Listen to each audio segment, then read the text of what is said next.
Welcome to your Mix.com step-by-step tutorial. In this video, we'll walk you through the simple process of posting content on Mix.com, perfect for beginners and digital marketers looking to share and curate the latest ideas. Let's get started. First, open your laptop and head to Mix.com. If you're new, click Sign Up to create a free account. If you already have an account, just log in with your details.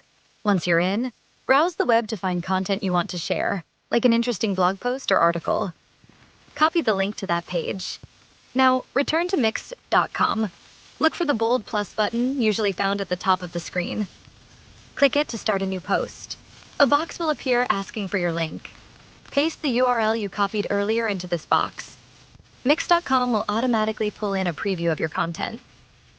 Next, it's time to organize your post. Choose a collection that fits your content. For example, you might pick tech, marketing, or any custom collection you've created. This helps keep your posts organized and easy to find. Add a few tags to describe your content and make it more discoverable. Tags help others find your post based on their interests. When you're ready, click the Post button. Your content will instantly appear in your Mix.com feed and on your profile, ready for others to discover, like, and save. That's it. You've just posted on Mix.com. Like, save, and share to keep building your presence. Thanks for watching, and happy mixing!